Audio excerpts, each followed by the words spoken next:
مخور غم گذشته، گذشته ها گذشته، هرگز به قصه خوردن گذشته بر نگشته.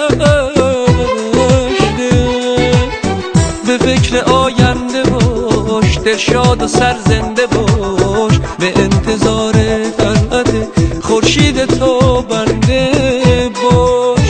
عمر کم صفا کن، رنج و غم رها کن، اگه نباشه دریا به قدر اکتفا کن. عمر کم صفا کن، گذشته رو رها کن، اگه نباشه دریا به قدر اکتفا کن، به قدر اکتفا.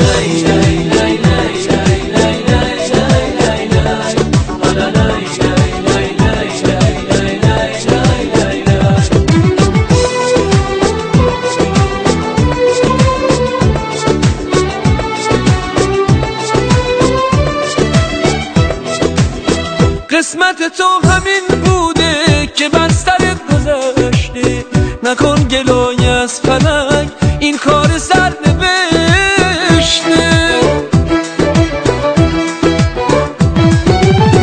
قسمت تو همین بوده که بر سرت گذشته، نکن گلای از فلک، این کار سر نوشته.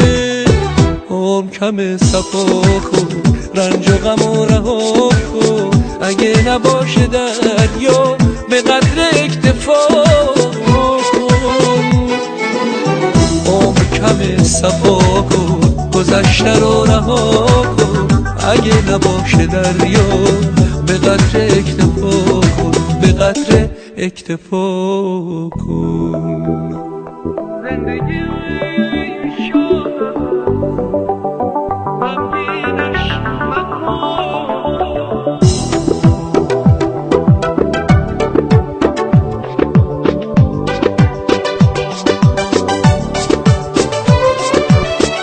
گران میگذره، خواهی نخواهی، سعی بران کن نرود رو به تباهی.